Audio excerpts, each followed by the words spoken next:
ہے، لیکن ریاکاری کے لیے چورا ہوا ہے، چلو مفتی صاحب کے پاس تاکہ وہ اعلان کریں جی فلاں حاجی صاحب نے اتنے لاکھ خرچ کیا ہے۔ وہ نہیں، اپنے دیکھو پڑوس میں جس آدمی کا پڑوسی ننگا سوتا، جس آدمی کا پڑوسی بھوکا سوتا، میں نام نہیں لے رہا لیکن مجھے بڑی خوشی ہوئی اسی رمضان میں ہمارے ساتھی تراویح پڑھ کے یہ جو خانہ بدوش نہیں یہ نالوں پر، اللہ شکر ہے الحمدللہ، مطلب ان کے پاس جا کے بیٹھتے ہیں اور بتاتے ہیں بتاؤ کیا خدمت کر سکیں ہم آپ کی حاضر۔ بڑی خوشی ہوئی، مجھے اطمینان حاصل ہوا کہ میں جو اسلام کی تعلیم ان کو دینا چاہتا تھا انہوں نے قبول کی ہے، چلو 10 نے کی ہے، آہستہ آہستہ آہستہ بڑھے گا۔ اسلام کی یہ تعلیم ہے۔ اسلام نمازوں کی بات بھی کرتا ہے اس لیے کہ تاکہ تجھے اللہ کا خوف پیدا ہو تو انسانیت کے کام آئے۔ وہ کون سے مذہبی لوگ ہیں جن کو اس کی فکر ہی نہیں؟ بس یہ زلزلہ آیا، جس مذہبی جماعت نے زلزلے میں کام نہیں کیا میں اس مذہبی مانتا ہی نہیں۔ بڑے اصول ہیں وہ مذہب کیا، بلکہ میں نے آپ کو کئی دفعہ سمجھایا کہ نمازیں بڑی بعد میں آئی، روزے بڑے بعد میں آئے، حج بڑی بعد میں آئے، یہ ساری چیزیں جن پر ہم عمل پیرا ہیں یہ بڑی بات کی ہیں۔ پہلے ہمارا نبی کیا کرتا تھا؟ وہ یہی اپنے پراؤں کا غم کھانے والا، کسی عورت کی گٹھڑی اٹھا رہا ہے، کسی کا دودھ دھو کے دے رہا ہے، کسی کی چٹھیاں لا کے دے رہا ہے، کسی بوڑھی خاتون کے کام یہ کام ہے۔ اور ہم بھی مذہب کے لبادے اوڑھنے کا معنی یہ تھا، جب تک شیخ عبد القادر جیلانی غوث اعظم اس معاشرے میں رہے، اس معاشرے میں کسی عبد استاد ایدی کی ضرورت نہیں پڑی۔ وہ مسجد میں بیٹھ کر، مدارس میں بیٹھ کر اتنی بڑی مخلوق خدا کی خدمت کیا کرتے کہ کسی اور کو بنانے کی ضرورت ہی پیش نہ آتی۔ اور آج مذہبی طبقے کا معنی یہ ہے کہ لوٹ کھاؤ بس۔ زلزلہ آیا جی ہمیں تو غرض ہی نہیں، ہم تو جناب کلمہ پڑھانے والے ہیں۔ تیرا کلمہ کون قبول کرے گا؟ وہ پیٹ نہ پئیاں روٹیاں سبے گلاں۔ اور ہمارے بزرگ جو سچ کہتے ہیں وہ کہتے ہیں 5 یہ جو چیزیں بنیادی یہ سب بعد کی باتیں ہیں، پہلے روٹی کا مسئلہ ہے۔ اور یہ اسلام کہتا ہے، یہ دین کہتا ہے، یہ میرا اور آپ کا پیغمبر کہتا ہے۔ یہ کس نے کہا کہ بھوکے رہنا؟ اسلام یہ کہتا ہے، کیا وہ ضابطہ؟ اسی لیے جو میرا خیال ہے ملک میں ضابطہ بنے یا نہ بنے، کیا حضور کا وہ ارشاد گرامی کہ جو پڑوسی کا خیال نہیں کرتا وہ مومن نہیں، یہ حضور کا ارشاد، یہ حضور کا دیا ہوا ضابطہ ہے۔ ایک آدمی انتظار کرے جی ملک میں نظام آئے گا تو میں چلوں گا، وہ ظالم تو کس نظام کی انتظار کر رہا ہے؟ تجھے تو محمد رسول اللہ نظام دے کر گئے، تو اپنے وجود پہ نافذ کر تھوڑا بہت زیادہ۔ الحمدللہ ہم پورے رمضان میں کوشش کرتے ہیں، کوئی میرے خیال 200-400 آدمی شام کو یہاں کھانا کھاتا ہے۔ اور میں آپ کو اس لیے نہیں بتا رہا کہ چندہ آپ اپنے محلے میں کریں، محلے میں کریں، ہمارے پاس بڑا فنڈ ہے، اللہ کا دیا ہوا اتنا ہے کہ آپ اپنے محلے میں شروع کریں، اپنے علاقوں میں شروع کریں۔ بلکہ میری یہ تجویز ہے کہ 100 گھر کے بعد روزانہ یار امیر لوگ موجود ہیں، 1-2 دیگیں پکانا شروع کر دیں اور کہیں اس علاقے کے جتنے غریب ہیں روٹی کھا کے سو جاؤ۔ کوئی مسئلہ ہے؟ کروڑوں اربوں خربوں روپیہ تمہارا بینکوں میں پڑا ہوا ہے جو تمہاری اولاد پتہ نہیں شرابوں اور کبابوں پہ لگائے گی۔ اور اپنے لیے کچھ کما کے چلے جاؤ، لگاؤ غریبوں پر، خرچ کرو۔ اور میرے اور آپ کے کریم آقا کا تو یہاں تک، آپ تو اگر کسی غریب کا سن لیتے، اللہ اکبر، آپ تو سو نہیں۔ حضرت جابر کا پڑھیں آپ، وہ کہتے ہیں نا میرے والد فوت ہو گئے تھے، بہنیں رہ گئی تھیں بہت ساری، مقروض تھا، اور وہ تھے بھی یہودی سے جیسے لوگ بڑے تنگ کرتے تھے۔ بخاری شریف میں تفصیل کے ساتھ واقعہ موجود ہے۔ تو وہ کہتے ہیں آخر تنگ آ کے میں نے حضور سے کہا یا رسول اللہ یہ بڑے تنگ کرتے ہیں، فرمایا تیری کچھ کھجوریں ہیں نا ان کو اتار کے دے۔ حضور تھوڑی ہیں، اگر ان کو دے دی تو میں کھاؤں گا کیا؟ پھر حضرت جابر کہتے ہیں میرے ساتھ یہودی کے دروازے تک حضور گئے اور فرمایا یار اسے مہلت دے دے، جیسے ہی کوئی پیسے آئیں گے تو ہم ادا کرنے کی۔ لیکن وہ جب اس نے حضور کو دیکھا وہ زیادہ، اور اس نے کہا میں نہیں چھوڑوں گا۔ آپ اس واقعہ کو پڑھیں، یہ حصہ بڑا کام۔ حضرت جابر کہتے ہیں جب واپس آئے نا اللہ تو حضور گھر میں نہیں گئے، باہر ہی بیٹھے رہے، بلکہ کہتے ہیں کافی دیر بیٹھے رہے، پھر چادر لے کے نا وہیں لیٹ گئے۔ اس سے کچھ سمجھ نہیں آتی، مطلب گھر داخل نہیں ہوئے، پھر اٹھے، میں بیٹھا تھا، فرمایا جابر وہ پھر ایسا کوئی ہو سکتا ہے کہ اس کو بلا لیں اور میں تیرے ساتھ چلتا ہوں اور ان کھجوروں کو اتار کر کوئی مسئلہ حل کرتے ہیں؟ انہوں نے کہا حضور وہ تنگ بھی کرے گا، لے بھی جائے گا، بچے بھی کچھ نہیں تو فائدہ کچھ نہیں ہوگا۔ فرمایا پھر اللہ سے دعا کرتے ہیں، مسئلہ حل کرتے ہیں، چلو پھر۔ جابر کہتے ہیں اس وقت تک حضور گھر داخل نہیں ہوئے جب تک میرے قرضے چکائے نہیں۔ میرے باغ میں آ گئے، کھجوریں اتار، پاس بیٹھ گئے اور فرمایا جابر میں بیٹھتا ہوں، اعلان کر جتنے لوگ قرضہ لینے والے آ جاؤ اور اس کھجور لیتے جاؤ اور انشاءاللہ یہ ساری پوری ہو جائے۔ حضور بیٹھے رہے، وہاں بیٹھے رہے، اعلان ہوا، جتنے قرض کھاتے وہ لے گئے۔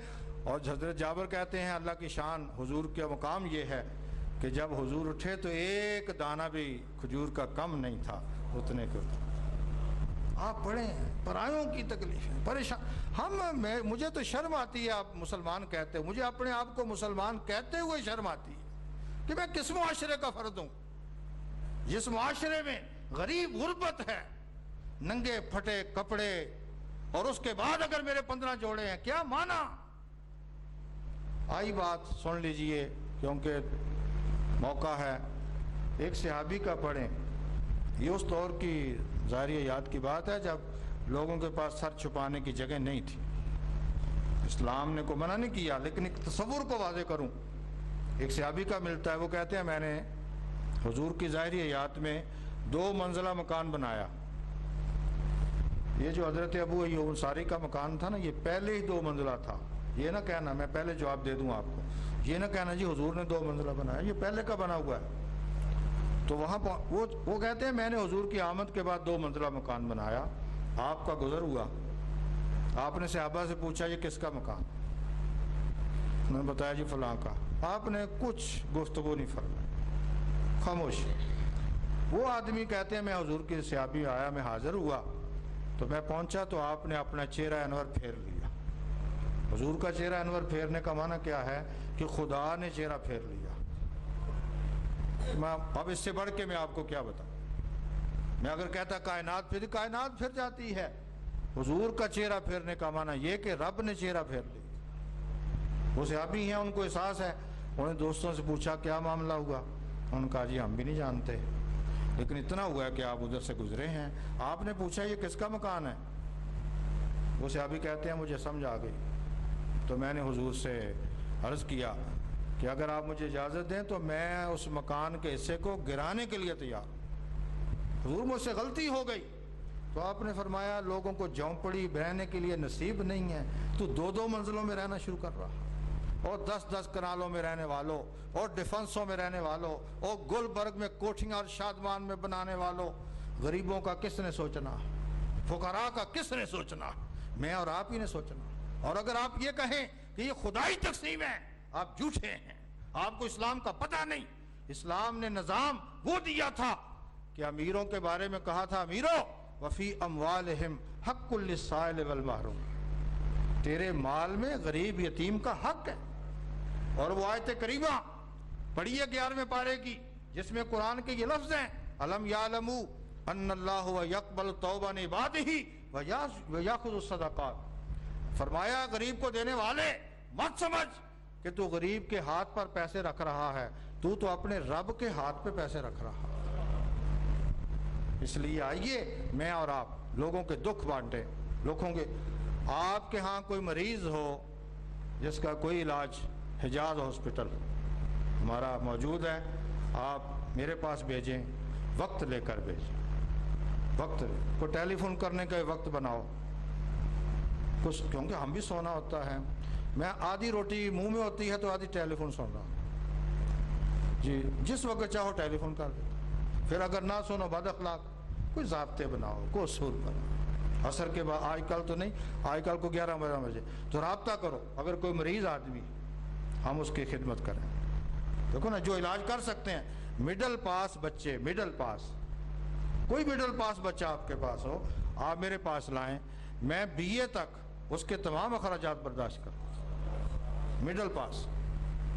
اور یہ ساری باتیں میں اس لیے نہیں کر رہا کہ آپ مجھے فنڈ دیں یا فلاں، میرے مدرسے کا فنڈ جو اگلے سال خرچ ہونا ہے وہ سارا میرے پاس آ چکا ہے، جو اگلے سال میں نے خرچ کرنا ہے نا وہ سارا میرے پاس جمع ہو چکا ہے۔ میں اس کے بعد کہ آپ سے کیا مانگوں؟ میں تو آپ کو فرائض یاد دلا رہا کہ لوگوں یہ فرائض ہیں، اور اگر ہم انسانیت، غربت، جہالت، اور جہالت تو بنیاد، غربت کی بنیاد بھی جہالت ہے، جہالت جو انسانی قدر ہے بہت بڑی، اس سے ہم نیچے گرے ہیں۔ تو میں اور آپ، حضور علیہ السلام جو رمضان میں سخاوت، اس کا معنی یہ پورا سال کرو، پورا سال جو جو ضرورت پڑتی ہے نا۔ اور پھر قرآن کریم میں یہ بھی ہے ينفقون فی السراء والضراء، ایک آدمی یہ نہ کہے کہ میں لاکھوں پتی ہو جاؤں گا تو پھر خرچ کرنا، فرمایا وہ تنگی اور خوشی دونوں حال میں خرچ کرتے ہیں، تھوڑا دے دیں۔ کیا صحابہ جہاں ابو بکر سارا سامان گھر کا لا کے دیتے تھے، کیا صحابہ کھجوریں محنت کر کے نا 2-4 کلو کھجوریں لا کے نا حضور کو کہتے، حضور ساری رات پانی دے کے یہ کما کے لایا، تو آپ نے ان کو بھی قبول فرمایا۔ اس لیے جو جو کر سکتے ہو، دعا کر سکتے ہو، کسی کی رہنمائی کر سکتے ہو، انسانیت کے کام آؤ، مخلوق کے کام آؤ۔ اور جس دن میں اور آپ نے دل و جان کے ساتھ اس راستے پہ چلنا شروع کیا، اس دن اسلام کے حوالے سے شرح صدر ہونے کے ساتھ ساتھ اطمینان قلب نصیب ہو جائے گا۔